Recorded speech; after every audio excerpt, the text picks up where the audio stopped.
আগামীকাল স্বাধীনতা দিবস, আর তার আগেই সিউড়ি স্টেশন চত্বর ও সংলগ্ন এলাকায় নিরাপত্তা ব্যবস্থা আরও জোরদার করল জিআরপি ও আরপিএফ।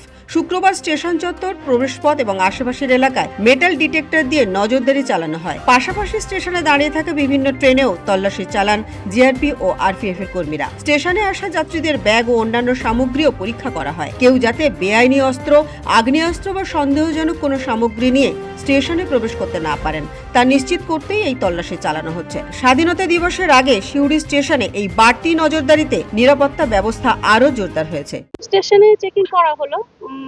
আমার যেটা ধারণা কালকে 15ই আগস্ট আছে, ওই জন্যই হয়তো এত নিরাপত্তা কড়াকড়ি বা চেকিংটা চলছে। ভালোই লাগছে দেখে, কারণ এটা আমার শহর, আগে কোনোদিন এরকমটা পাইনি। এখন এসে এরকম দেখলাম, আজকে খুব ভালো লাগলো আর কি, যে মানুষজন যে নিরাপত্তার মধ্যে যে যাওয়া আসাটা করতে পারছে। তারপরে ওনারা দেখলাম ট্রেনের বগিতেও চেক করছেন, লাগেজ পত্র চেক করছেন, ভালো লাগছে ব্যাপারটা। আমাদের লাগেজ চেক করা হচ্ছে, যা ব্যাগ ট্যাগ ছিল আর কি।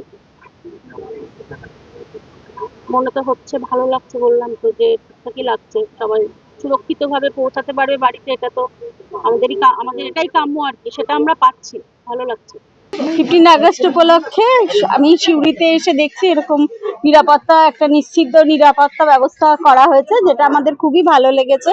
ওনারা বগিও চেক করলেন ট্রেনের, প্লাস আমাদের লাগেজ যেগুলো ছিল সেগুলো ওনারা চেক করেছেন। স্বাধীনতা দিবস উপলক্ষে কোনো রকম অপ্রীতিকর ঘটনা যাতে না ঘটে, সেই লক্ষ্যেই এই বিশেষ তল্লাশি অভিযান বলে জানা যায়। ব্যুরো রিপোর্ট, পূবের কলম ডিজিটাল।